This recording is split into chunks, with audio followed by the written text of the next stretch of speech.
There's so many women, young women, as soon as they hit puberty, they drop out of the sport. The body is changing. Those things impact our mental health and restrict our freedom and make us feel like we do not have agency. Managing our mental health, being transparent and talking about it in conversations like this so that we can all get on the same page, that we don't have to pretend that nothing's happening when everything is happening.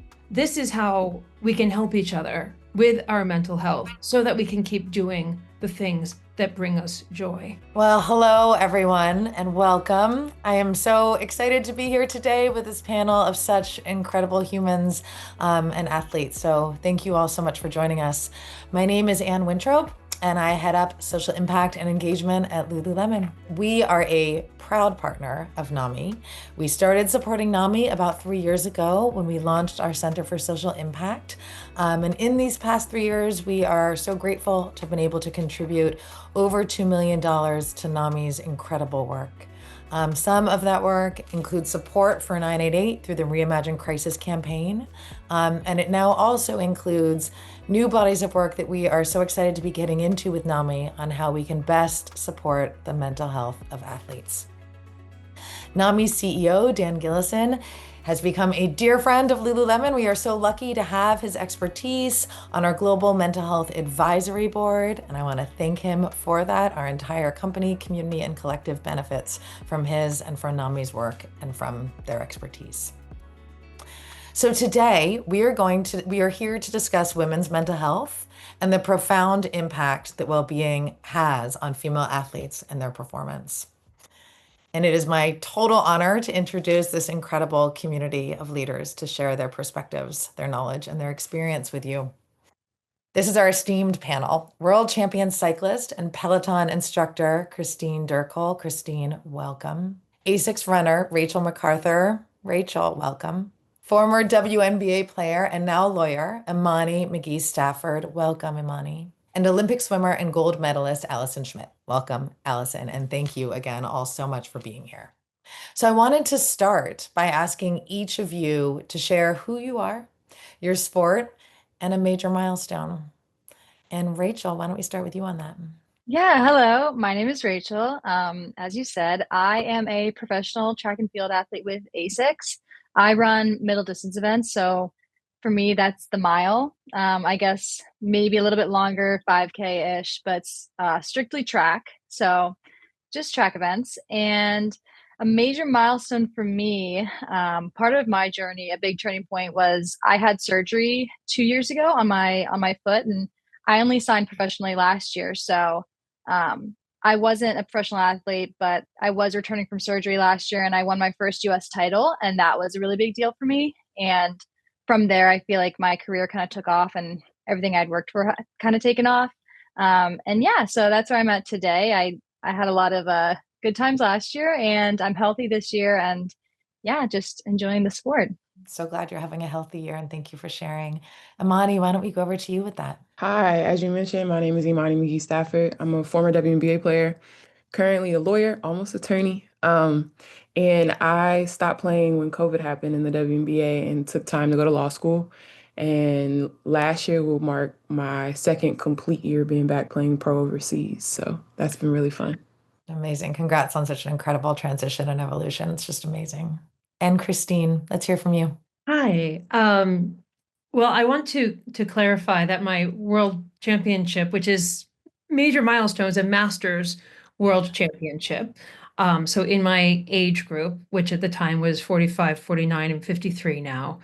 And yes, that was a major milestone, but I think a larger milestone for me was discovering cycling to begin with, because I grew up wanting to be a dancer. And they told me, and we often believe what we're told when we're children, they told me your thighs are too big. And so the shame that came from that as my internal narrative about what I was capable of is, yeah, I am too big to be in front, to be seen, to be beautiful, to be loved, to be lifted. And when I discovered the bicycle, I found that I could find success and feelings of being proud of myself because of what my body could do, not because of what somebody else thought it looked like. And that, as we're talking about mental health, being able to shift my internal narrative from I am not enough or too much of something to I'm just right, sort of Goldilocks. That's discovering cycling in the first place was my biggest milestone. Amazing. And big cheers to that shift. It's tremendous. Changing. You're still a world champion, even if you are a Masters world champion. So go you. That's a mental thing. Like, wait, I'm not an Olympian. I'm not an elite. Though I do race the elites sometimes. Yeah, that's another whole mental health part of it, you know? Titles, but it's all, the journey all comes together some way or another. And Allison, please continue. Hi, I'm Allison Schmitt. I am a U.S. Olympian for swimming, 4-time Olympian, 10-time Olympic medalist. And I feel like that right there, saying that is a pivotal change for me. As growing up, my first Olympics was 18 in 2008. My last was at 31 in 2021. And being able to actually say what my accomplishments are is a huge change for me, and not to be embarrassed about them. I think, especially early on in my career, people would look at me kind of like I'm not human, and oh, there's Olympic gold medalist Allison Schmitt walking by. And so I took that to heart because I am a huge person that loves connection, just like every other human being loves connection. And I love to hear other people's stories. As you might be able to tell throughout this call, I love to ask questions and really engage with other people. So for me to be able to finally accept that I have a platform simply because of accomplishments I've had, but if I can use that platform for good, which my reason why I'm finding good is helping people feel seen, helping people feel heard, and not feel alone. And so I'm now able to be proud of my accomplishments in sport, but use that more as a platform to add good into this world. I love that. Well, and we're so lucky that you are able to, for everyone on this call today. And I want to thank each of you for being here again and for sharing. You're all just incredible. And I'm so excited to learn more about you and your work. So our next question, if you wouldn't mind sharing a really pivotal moment for you where you realized that your mental health mattered as much as your physical conditioning. Allison, why don't we start with you on that? I mean, my background is great. I have a lot of gratitude. I've grown up with a lot of gratitude. To this day, I have a lot of gratitude. And I first started feeling like I was putting a mask on at 22 years old in 2012, coming back from 2012 Olympics, where I had my greatest Olympic success of 5 medals. And when I came back, I felt like I was complaining if I said something was wrong with me. I felt like, I mean, I had so much to be grateful for. I had so much to be thankful for. And I was comparing myself to people who didn't have the opportunities I've had or didn't have the resources I've had. And so I really internalized all of that. It took me 3 years to finally get help and be open about my own struggles. And unfortunately, that came with a traumatic event of my younger cousin committed suicide. So in that event, in that funeral, obviously no one loves funerals, but I am one that wears my heart on my sleeve, shows emotion in every possible way, good or bad. And at that funeral, I really felt this connection of my cousin's story could be told. Even though she's no longer here on this earth, and what I experienced is not the same that she experienced, but there's a lot of other people out there that have experiences in their own ways. And if we can share our own stories and find that connection and relate with others, then we can hopefully save lives out there and encourage others to continue to get help and to continue to share their story so that, again, we can become a kinder world and not one with so much judgment and so much hatred. Absolutely. And thank you for sharing that, Allison, so much. Imani, can we go to you now? Would you mind sharing a pivotal moment in your experience? Yeah, I think so for me, my mental health journey is like everlasting. I'm bipolar, and that's something I found out maybe my second year in the WNBA. I kind of dealt with mental health issues my entire life. I grew up in abuse. I tried to take my life in high school, so I've kind of dealt with it, but I'd never really had access to mental health resources, nor did I have like the funding for mental health resources. Like I didn't grow up with health insurance, all types of barriers to that outside of just the financial part. And when I got to college, I kind of finally got in front of a therapist. I started taking antidepressants, but every time I felt all right, I would stop taking them. And that kind of was my cycle throughout my early 20s. And when I finally got diagnosed, it was so scary, but it was also so freeing in a way because I finally I wasn't making it up, right? And for bipolar individuals, like there's like the mania, which is super performance, high energy, like I get things done, and then there's the really, really low lows. And for me, I would get to mania and be like, oh, I'm good. Oh, we're good. We're over it. We're doing the things. We're perfect. And then I would crash. And so finally getting that diagnosis, it really helped me kind of realize like I would probably be a bit further in my career if I would manage my mental health, like in an active way. And I was already speaking about mental health. So it also was kind of this like imposter syndrome of me still having to figure out my own mental health, but actively talking about mental health in the public spaces as well. I like to say I'm a little less fun, but more productive when I'm medicated. um, and kind of just navigating my own shame with that as well, you know?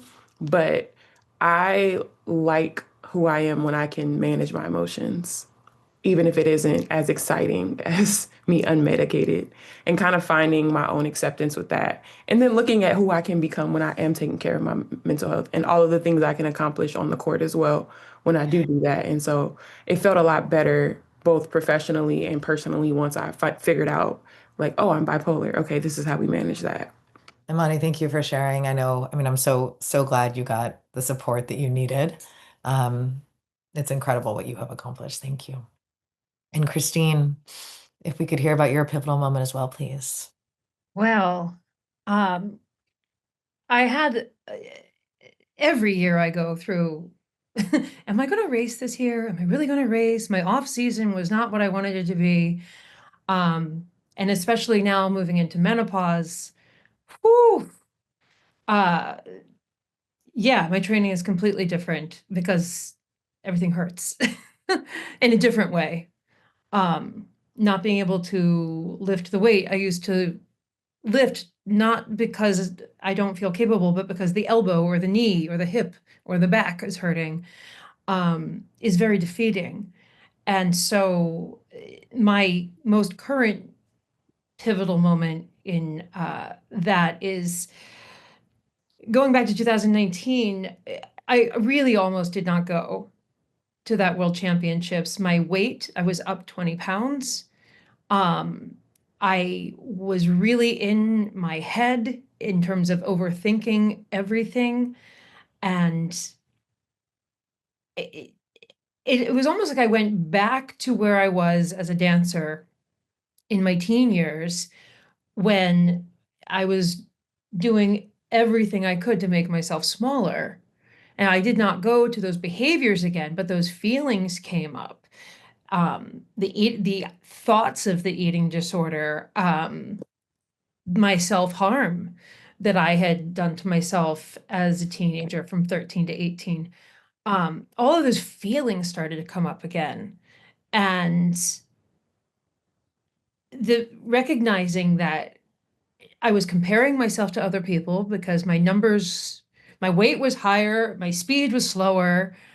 I don't belong here. And forgetting why I ride a bike to begin with. And after sitting down with myself and going through my recognition of my self-talk process, um, it occurred to me that I can be both determined and detached at the same time. That I can approach the starting line like I want to win this race and remind myself to be present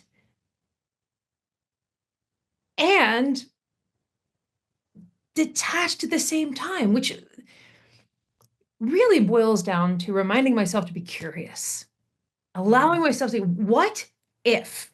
What if everything good happens? What if I surprise myself? And in that moment, I found joy again on the bike and won the damn race. And I feel like that pivotal moment, however, happens over and over and over and over again. I'm scared to death. I get out on that track and I'm like, how the heck did I get here? What am I doing on a bike with no brakes on a velodrome?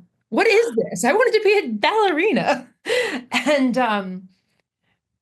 And remembering just how much joy that gave me is how I'm able to continually snap back and snap back. But I have to confront it constantly. I don't think that pivotal moment is ever like a single 90-degree turn and then your life has changed and you figured it out. I don't know that we ever figure it out. Absolutely. And I'm so struck, Christine, and thank you by what you shared about this combination of being determined and detached, and that was a real unlock for you about joy. I haven't heard those experiences put together in that way. I really appreciate that. And Rachel, would you share with us perhaps about a pivotal moment or the constancy of these pivotal moments? Yeah, I was going to say something really similar to Christine, actually, is that there wasn't, I don't think, and there never is, just one moment where you kind of realize, okay, mental health matters. For me, it's kind of the same thing. And I think all athletes can say you constantly walk that line of, am I maybe suffering a little bit more than I should be mentally? Or is this just the name of the game? That's just sports. That's just being a competitive person. You're going to have levels of anxiety and stress. And I guess a bigger eye opener for me would have been last year at the Olympic trials. I physically just felt really good. And I mentioned earlier, I had just signed my contract then. So on paper, everything was awesome. I was in Eugene for a month training. It was amazing. And then when I lined up, it was the worst race I've ever had. I remember getting on the line and thinking, I don't want to do this. The feeling I had when I crossed the line was relief. I'm so glad this is over versus I'm excited to be here. And I think when you, for lack of better words, just fumble on a big stage like that, trying to make finals, trying to make teams, that's when you really have to take a step back and dissect what went wrong here, because that's your livelihood. You can't have that happening. And it's so hard to say, well, I wasn't injured. I wasn't training poorly. It was nothing like that, but you have to look internally. And I could recognize pretty much immediately that I was just so stressed beyond belief. I was very unhappy. I was not having a good time in the least bit. So I think, like I said, there's a lot of moments throughout everybody's career that you kind of have to navigate, I guess, mental health struggles. But at least for me, it did boil down to one turning point, which in the end, I'm happy that I guess it happened, maybe not at the Olympic trials, but I'm happy I realized your mental health really does impact your performance way beyond any physical attributes. I want to sort of take on where you left with that, which is to ask each of you, and this is threaded in much of what you said, and yet I think it's particularly at NAMICon, if I could ask each of you to share why mental health is important to you, absolutely as an athlete, but specifically as a woman. And Christine, can we start with you on that? Specifically as a woman, we live through 1,000 different bodies between puberty and menopause. And we deserve to bear those 1,000 different bodies without shame and despair. There's so many women, young women, as soon as they hit puberty, they drop out of the sport. The body is changing. Those things impact our mental health and restrict our freedom and make us feel like we do not have agency in our choices and in being able to do whatever we want to do. And so as a female, managing our mental health, being transparent and talking about it in conversations like this so that we can all get on the same page, that we don't have to pretend that nothing's happening when everything is happening. This is how we can help each other with our mental health. so that we can keep doing the things that bring us joy. Yeah, absolutely. And Christine, I'm so, I'm struck today as I was when you and I had the opportunity to chat earlier, just these various stages of life as a female, and the impacts of those various stages on our mental health and having these conversations. And the opportunity to share those experiences is so important. So important. So thank you so much for really like setting a standard in that. And Rachel, can we go to you with that question? Why mental health is important to you as a woman? Yeah, I mean, mental health exists outside of sports, outside of being an athlete, outside of being a person. But when I think of being a woman, especially in sport, to me at least, it seems like there's already this underlying sense of, well, women had to work to be there in the first place, to have the same opportunities, to compete, to perform.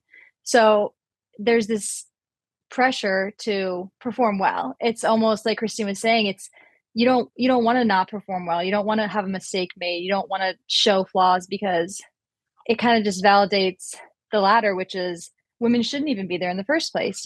So I've constantly felt like, well, I need to perform well, not only because I'm an athlete, but because I'm a girl who's performing and I need to prove that to myself. And I also am on a team with all guys. My entire team is four boys, and that's also very difficult. So I feel like my role as a woman is oftentimes overshadowed by just you know guys competing constantly.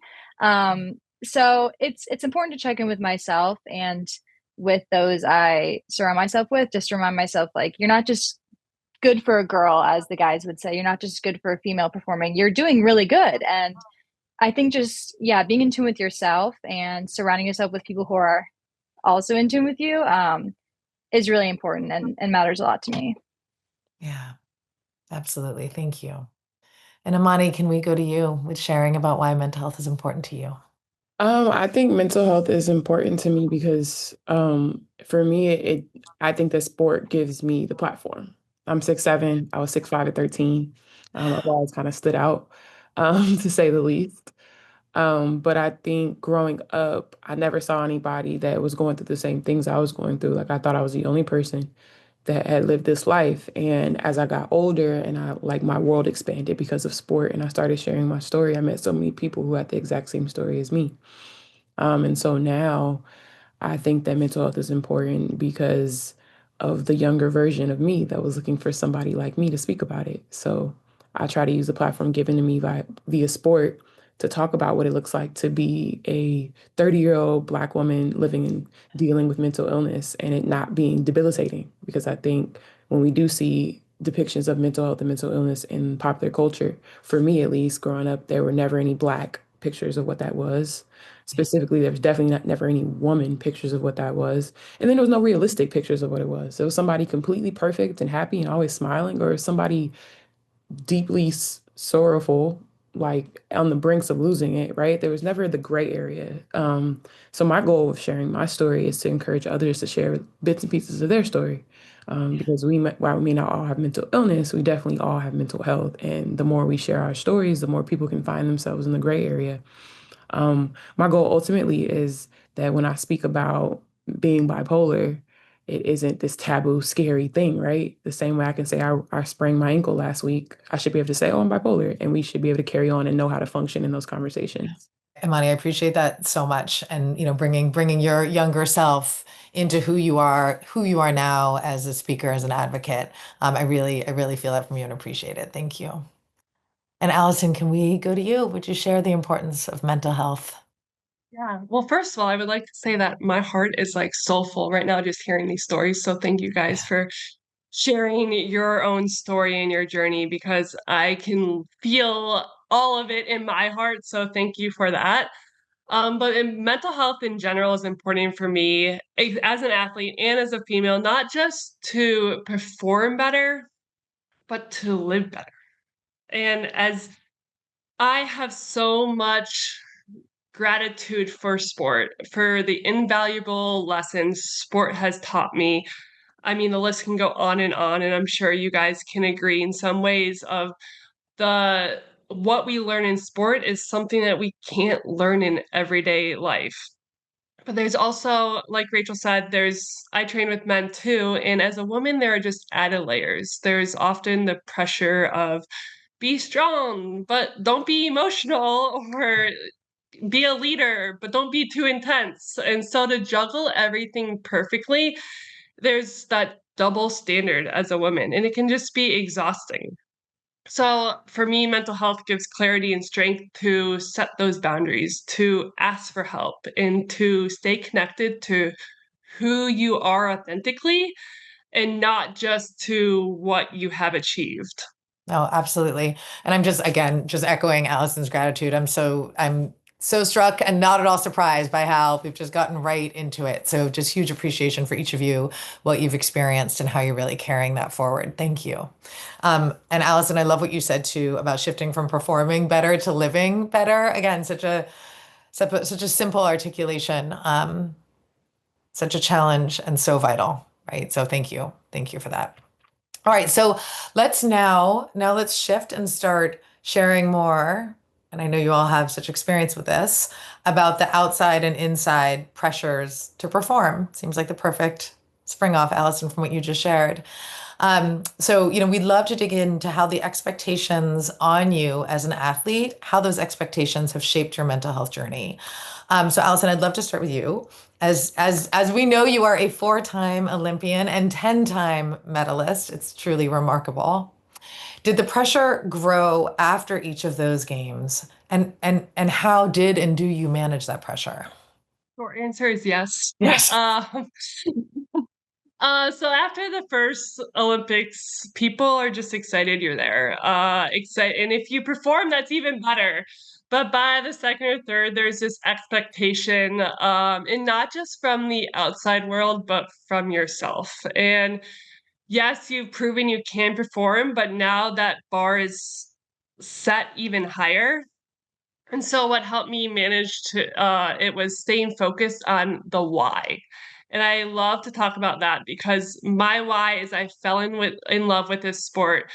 I mean, I'm swimming. Like we swim in a box filled with water with a black line for hours on end. Like that can't be that much fun. But I fell in love with that sport somehow, with the people in the sport.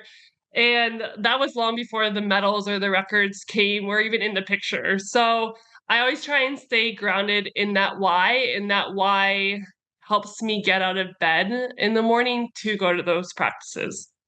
I also became really intentional about focusing on the process and trusting that process and not necessarily the outcome of that. I can only control what I can control. I can't control who shows up, who's swimming next to me, how fast they're going, how strong they're going. But I was able to focus on controlling how I prepared, how I performed, and how I responded ultimately under those pressures. And so, what I was able to really flip the narrative of is to look at pressure as a positive. It means that people believe in you. It means that I'm capable of doing this. And I just had to learn how to carry that with me rather than letting that pressure carry me. I love that. And I'm really eager to learn more about how to carry that with you. A lot of work, a lot of therapy sessions, and also just a lot of relying on my support system. And I know especially in swimming, it's an individual sport, but I look at it as a team sport just because we have to rely on so many other people. And it's not, yes, I'm the only one swimming in that lane, but a lot of people help me get to where I am. And using those teammates in life to get you through all the ups and downs, because even if we look way past sport, I mean, sport is maybe, if we're lucky, a third of our lives, and way past that into life, we're able to look at our teammates, so-called teammates in life, and help us get through any other obstacles that we have. Yeah, absolutely. I mean, there's like the uppercase T and there's the lowercase T, right? And those teammates in life are so vital to this. So thank you, Allison, so much. And Imani, you shared your story so openly. And I'd really appreciate if you wouldn't mind sharing whether you think that the public expectation and pressure have held you back from talking about that experience sooner. I think in terms of sharing my experience, um, I was 19 when I shared my story for the first time. I had no clue what it was going to turn into. Like I was just talking. And I think all of the like expectations that came with that or like the scrutiny I wasn't even aware of. And Yeah. as soon as I kind of felt the weight of it, I also found community surrounding it. Um, and then in terms of pressure, like I'm a basketball legacy. My mother's in the Hall of Fame. My older brother is a three-time NBA champion. And I'm the cute one. So, I think when I was really playing the WNBA, it took me a while to navigate how to like manage what that looked like because I was not them. I've never been all WNBA. I have no championships in the pros. So I very much do not stack up when it comes to what was expected of me or guess what has been done before me. And similar to what Christine said, I kind of had to find the joy in the process of it, right? And I play a team sport, so I can say I want to be WNBA MVP this year, but if I'm playing 5 minutes, it just won't happen.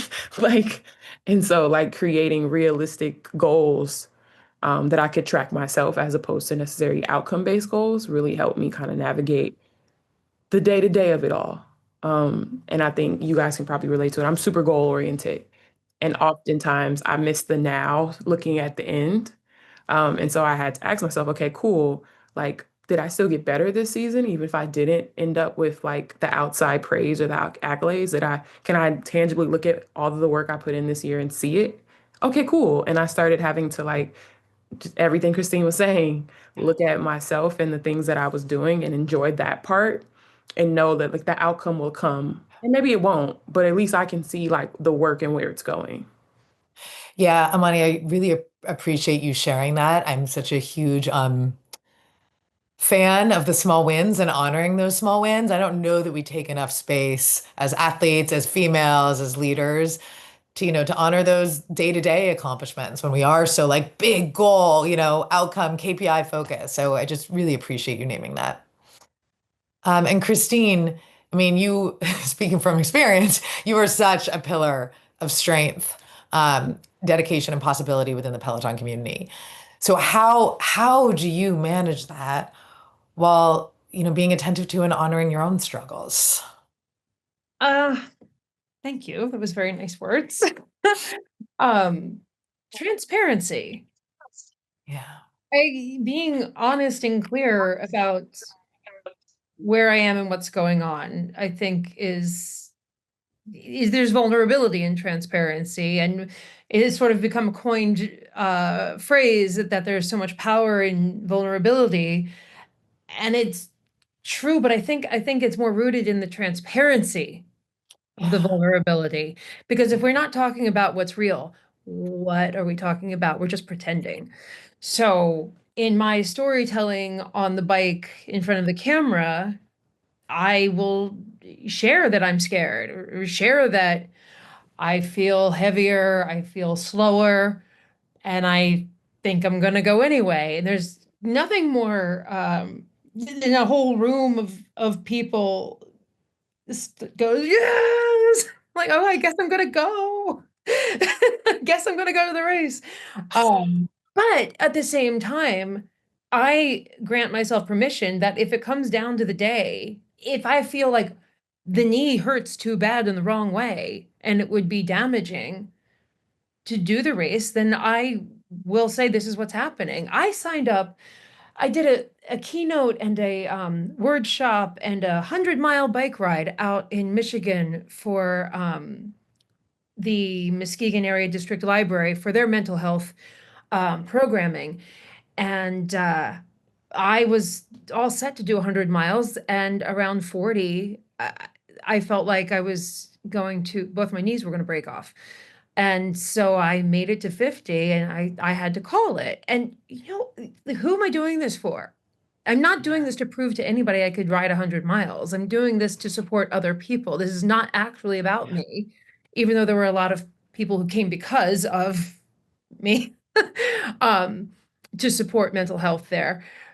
But I think setting an example of self-care and finding our self-worth in our self-care, not in what we can prove or like, I said I was going to do it, so I'm going to do it no matter how much it hurts me. Yeah. That's not healthy. And I think sharing what I'm actually going through in those moments is how I can serve the people who are attending my classes the best. Yeah. It's just being real. How do you view self-care? And I ask this because I grew up thinking that it meant like go get your nails done, bake some cookies, like that kind of things. And it took me until I was getting my master's in social work to be like, what is self-care? Like I can go do these things and yes, they make me feel good for like that moment, but it's not really changing my everyday life or like how I really go about my day. So I really wonder how you view self-care and like things, ideas that you can give other people for what that self-care looks like. For me, self-care boils down to self-talk because we all talk to ourselves and often we are incredibly unkind. And if we were to get a transcript of everything we said to ourselves over the course of a day, can you even imagine the height of that stack of paper? But furthermore, if we read what we said to ourselves, we would find laced through those sentences these 4 prompts: I am, I can, I will, and I do. Whether it's positive, tentative, or negative, past or present, future tense. I am, I was, I can, I could, I couldn't, I can't, etc. Those prompts are a roadmap. And we listen to what we're telling ourselves. What we tell ourselves is the most powerful thing we can hear. It's louder than what anybody else says. So if what we're telling ourselves and the roadmap that we're following, I am scared, I can't do the race, I will not go, I don't deserve to win, then we're going to believe that. So self-care for me is in challenging that self-talk and recognizing that I have agency in the narrative, and by changing the words, I can change what's possible. I can't change cancer, I can't change a diagnosis, I can't change what anybody else is going to do, but I can change how I navigate the situation by being conscious of how I'm talking to myself. And that means excusing myself from a conversation when it's not serving me or when I have to clear my thoughts. It's about saying no. It's about saying yes. It's about being in the middle of something and you have an idea and you got to write it down and saying, you know what? I need to go write something down right now. Can you please hold that thought? It's about escaping to a bathroom for 5 minutes to get my thoughts straight. I am going to show up. I can take the risk. I will surrender to curiosity. I do discover something tonight. Just throwing those 4 prompts helps me. That's my self-care. It's not a manicure, though I really could use one right now. Got all kinds of paint under my nails. Under my nails, not on my nails. I'm painting the house. Christine, I appreciate that so much. And I'll share, I had my first experience just last week of going to a bathroom to get 5 minutes of peace. I'm an extrovert and it was even too much extroversion for me. So I appreciate the reframing that what I was actually doing was self-care. Thank you. Yes. Thank you for that. 100%, 100%. It's not running away to take care of yourself. No, I mean, that was a tiny bit of it, but that in itself was self-care. And I mean, Rachel, this gets right to you and your sport, which is measured in milliseconds, right? So how do you maintain sense of self? How do you manage self-care when a race doesn't go your way or when a race does? Yeah, for me, it's totally kind of with what everyone else is saying about finding a sense of peace. I always view things just in pictures, and I think there's going to be external and there's going to be internal stimuli. And one of those is always going to be crazy, but I can't control what's going on outside. So it's always about taking a step back and trying to find internal peace despite the environment I'm in, despite the noise that you're hearing, you're feeling elsewhere.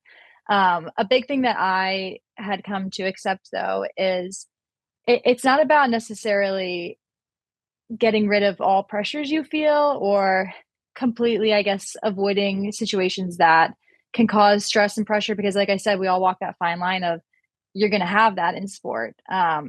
It's kind of about mitigating that and being able to do something anyways, finding peace within yourself and tying your happiness also to other things, not necessarily the results of your performance or whether you win this race or win this competition or anything like that. But I always say that my joy is in my journey, and no matter the result, I'm taking this as a step. I'm at peace.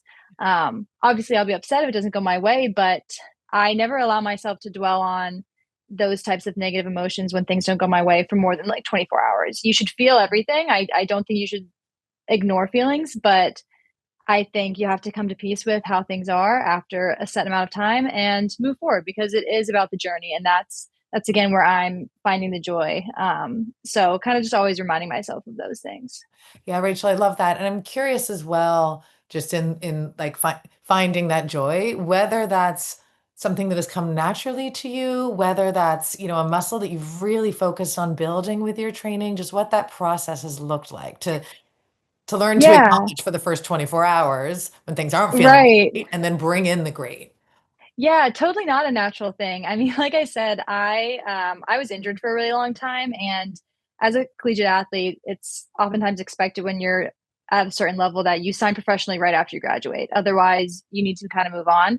I graduated in 22, and I didn't get a contract until 24. So throughout those years, I think I had to really learn to implement what I just talked about. Was just what am I doing this for? Kind of like what was said earlier. I think Allison said that is that you need to ask yourself, why am I even doing this? And when my joy was tied to, well, because I want to be really good, because I want to get a contract, because I want to have this as my job and not go work a desk job. That's really it. There, nothing was coming of that. I was not finding any result with that. But once I kind of said, okay, what actually makes me happy? Is it running? Is it traveling? Is it any of these things? Things started just getting better naturally because I find joy in my journey of pushing myself each day, of having little goals that I can reach and not this big, well, it's because I don't want to do other things. So yeah, it's kind of just shifting the narrative in your head. It is something you have to practice and things you have to really think about. And sometimes you're forced to take a step back and that helps you think about them. And yeah, again, just throughout those years, I would say I really practiced it a lot. Mm, that's so helpful to understand. Thank you for sharing that. And I love all these themes that are emerging as well here. And Allison, you brought in the theme earlier about, teams, uppercase T, lowercase t, what have you. And we'd love to go deeper on that now in thinking about support systems, how we experience them, how we cultivate them. So Mani, I'd love to start with you. You transitioned from, as you shared, from professional basketball to pursue law. So what did this shift do for you mentally?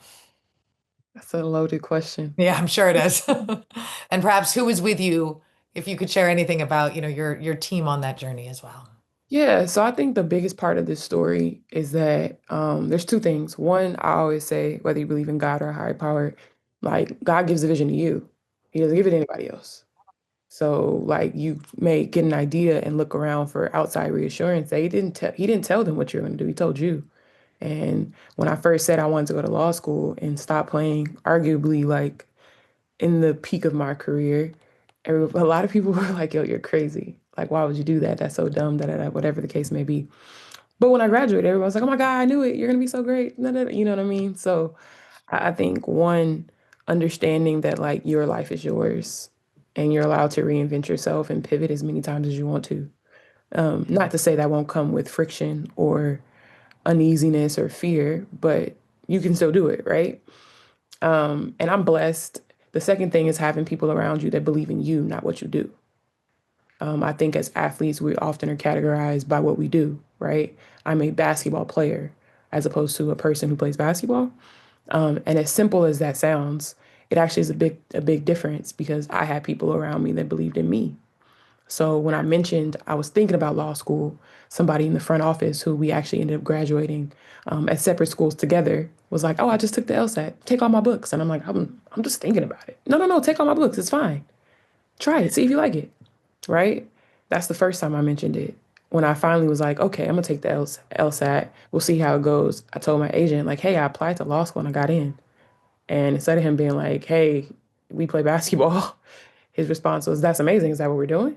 Are we going to law school now?" And I was like, "Yes." You know what I mean? So I was very blessed to have people around me that were close to me that believed in who I was, not necessarily what I did.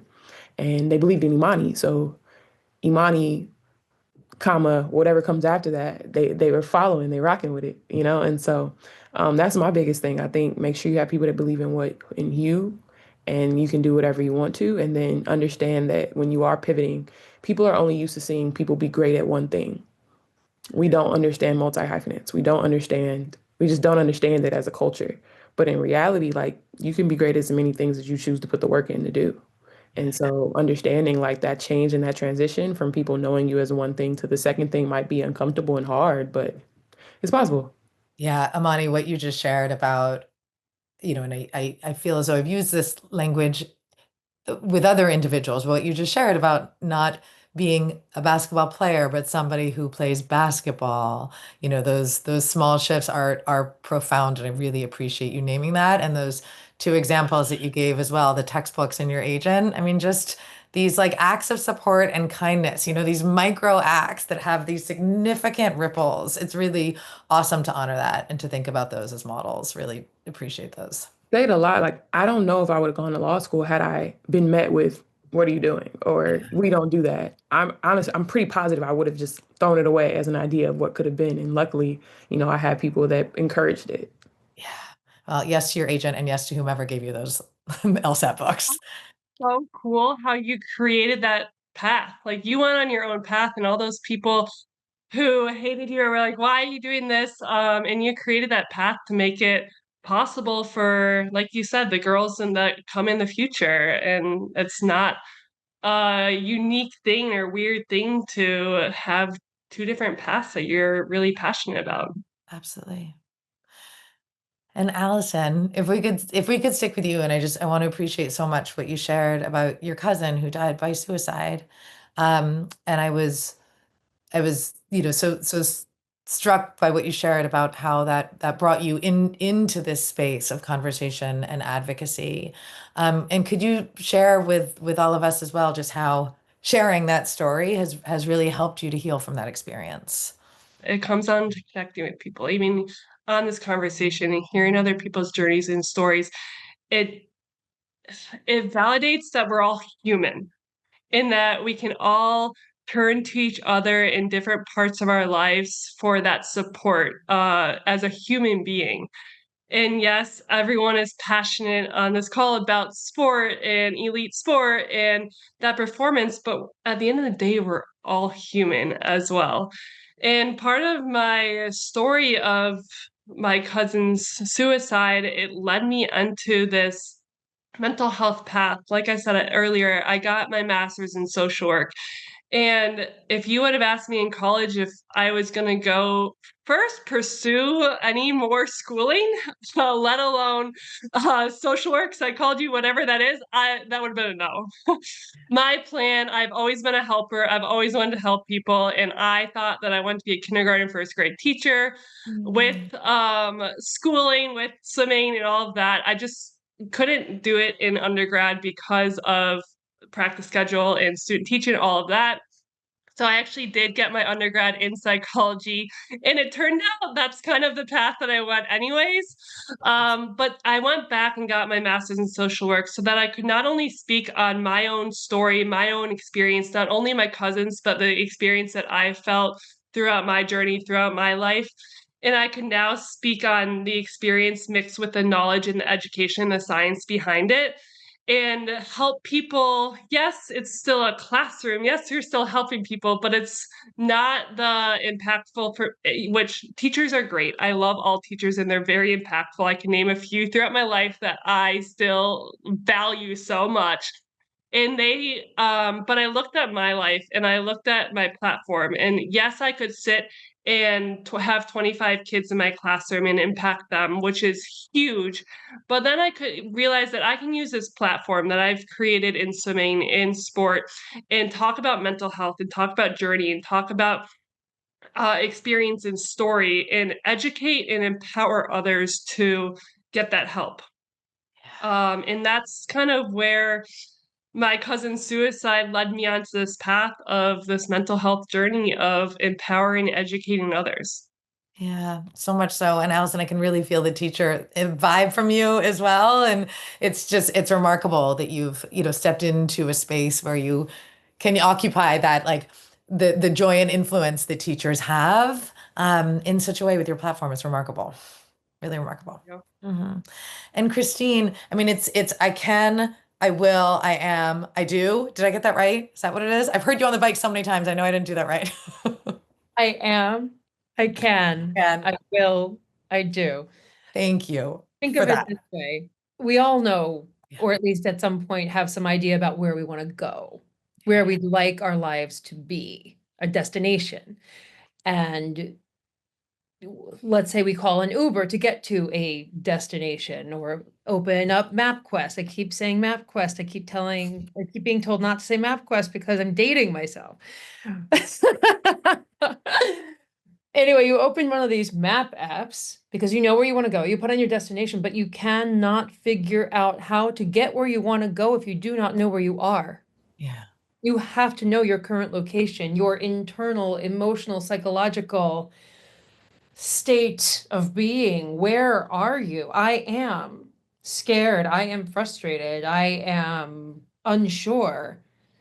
That's where you are. And you can be also willing to take the risk at the same time. You can be many, many things all at one time, and identifying all of those things to get a real clear picture of where you are, what your current state of being is. Then recognizing what is possible, I can.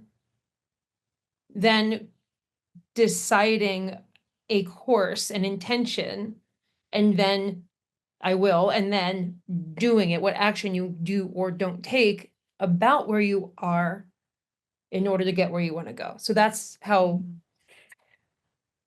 why it's in that order. But it didn't come to me like that. I was teaching a class like in 2004 or 5 at an Equinox, and I was playing these Japanese koto drums, and I told everybody to turn it up until you think you can't handle it, and then tell yourself, I am, I can, I will, I do, let's go. And the room went, whoa. And I was like, oh, that was cool. And it kind of stuck. And one last thing I'll say about that is, there's a positive self-talk is not my jam. My aim is to help people go from negative self-talk to productive self-talk. You're just gonna look in the mirror sometimes. You're not gonna be like, I love my body and mean it. And we don't have to. I think that can be a little toxic. But to say, what, I can appreciate what those thighs can do. I can appreciate how high I can jump or how far I can run, because every time we look at our bodies in the mirror, unless we are rock solid, the idea, the comparison as women, the comparison monster is so present. And so self-talk, it all comes back to self-talk. Yeah. Oh, and that reframe from positive to productive also just really, really stands out to me as a particularly effective grounding tool. So really, really appreciate that. Thank you. And Rachel, you shared a little bit about, your training environment. Would you mind also just getting into how you advocate for your own mental health while competing? Yeah, I think the biggest thing is kind of like how I said earlier, is not tying your self-worth to the results. I think that's really hard to do in any sport. You work so hard, your life day in, day out is geared towards a certain result.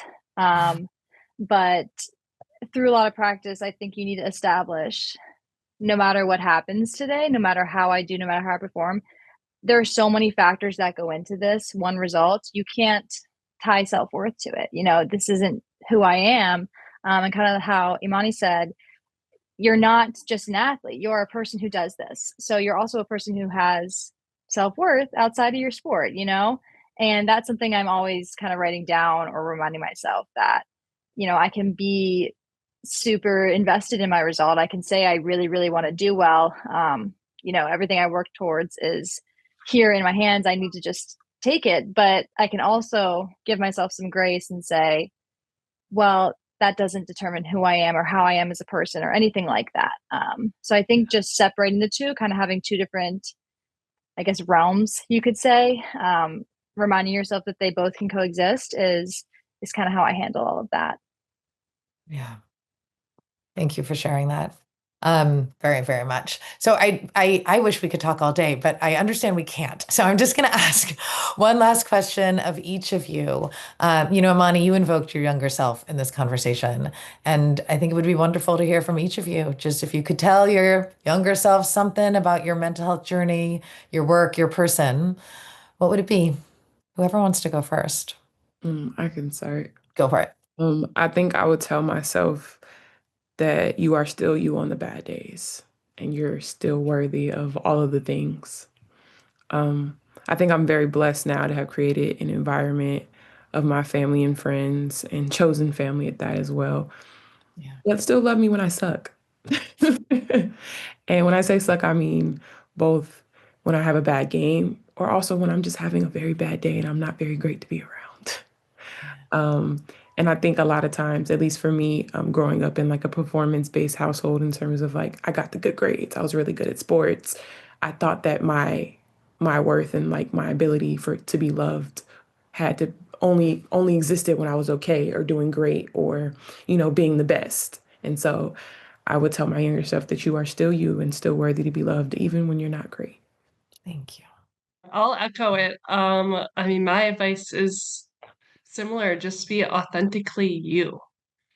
And that's every single layer of you. I think for so long I was the happy-go-lucky little girl, a very grateful girl. And yes, that's still me to the core today. But there's a lot of other pieces and layers. And if we look at it as a whole puzzle, each piece of me is a puzzle, and I wouldn't be a complete puzzle with every single piece. So be authentically you, and that's okay. That's all this world needs is your authentic self. And realizing that is it's not just my story, but it's so many other people go through the same story and they just go through it quietly. And by speaking out about it and being authentically you, it makes it okay for others to do the same and be authentically themselves. So I am motivated by being authentically myself. I am motivated by hearing each of your stories of being authentically yourself. I would piggyback off that a little bit and just say to remember that you shouldn't compare yourself. Comparison is the thief of joy. And nobody's journey is linear. Your journey is going to look very different than the person next to you. And so, yeah, I agree with Allison in saying you need to fully embrace all that is you and not look at the next person, not look at who came before you, not look at who's maybe coming after, but focus on your own journey and what brings you joy within that. And building on all of that, I mean, it all boils down to this one thing.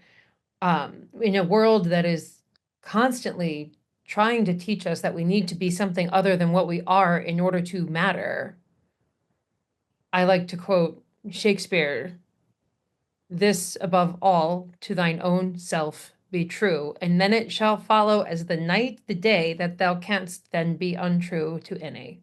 And I have that tattooed on my arm as a constant reminder, as you have all said, to be true to ourselves. We're taught not to be true to ourselves in order to be polite. And it's not being impolite to be true to ourselves if we are if we understand where it's coming from, because taking care of ourselves matters as much as everybody else taking care of themselves. I'm a recovering people pleaser. Therapy for people pleasing. I appreciate hearing that. Yes, So much. yes. We have to grant ourselves permission to take care of ourselves. We don't need anybody else's permission. Yeah. So we need to give it to ourselves. Yeah, absolutely. Absolutely. I love this conversation so much. I love a conversation about sport and mental health that concludes with Shakespeare. Thank you for invoking those words, Christine. Absolutely brilliant. And you all, Allison, I think you were just speaking about a puzzle. Was it Imani? Allison, forgive me, Allison. But you all, to me right now, feel like such a put together puzzle, all of you and your words and your wisdom. And I'm super appreciative of being a part of it today. So thank you all so much. Thank you, NAMI, for having us, for the transformative work that you do for communities all around this country. And be well, everybody.